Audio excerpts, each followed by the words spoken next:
Tawag ani guys kay landahan. Welcome to Melvin and Angie's vlog! Aywa!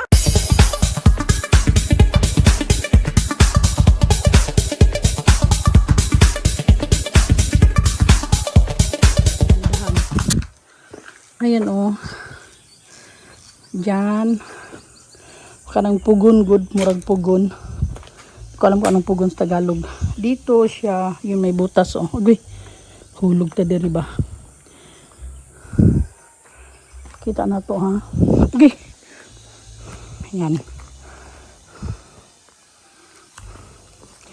Kita niyo yung butas na yan. Ayan o. Diyan sa ilalim.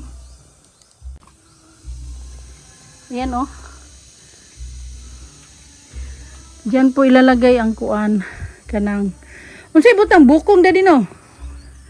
Yung mga ganyan din ang ilalagay o. Bukong. Hindi ko alam kung anong bukong sa Tagalog. Basta yun na yun. Tapos para mag-usok siya.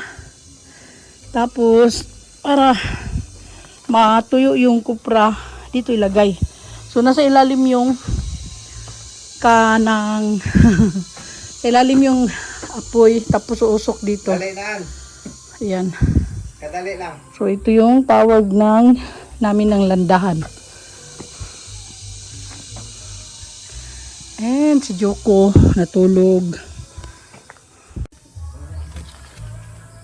Asan? Wala eh. 13 akong gibutangan. 13. Sunod akad to. Tapos balik na kami guys. Tapos na kaming kumain. Init kayo.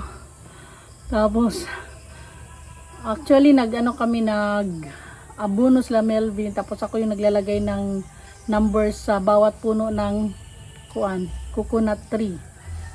Para malaman namin kung ilan lahat ang trees, coconut trees sa lupa ba. La papa at mama ito. Tapos patay na sila. Wala nang nag-asikaso, tinry naming asikasuhin. So, kanina pinakita ko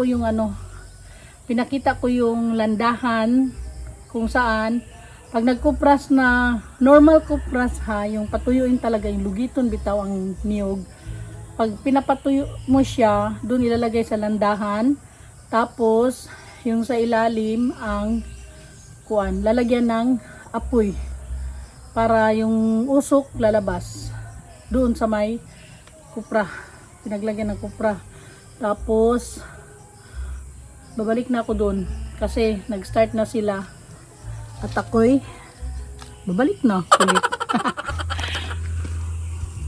Ayan sila Melvin at saka si Bernan. May mga tumutubo no, yung mga naiwan nga kuan ba. Lubi nga nangahulog lang siguro pag kupras. Tulad kanina yung huling kupras, ang daming natira. Dugay pa kay motubo. Actually guys, marami sana siyang puno yung dito banda nag-yellow na napabayaan kasi dahil siyempre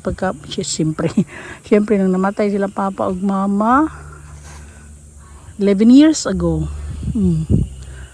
So walang ibang nag-asikaso kasi yun lang yung katiwala nila, and then ngayon lang talaga namin ito parang di pangunayan na gyud ba. Tapos dito banda naman ay samok dero na napoy music.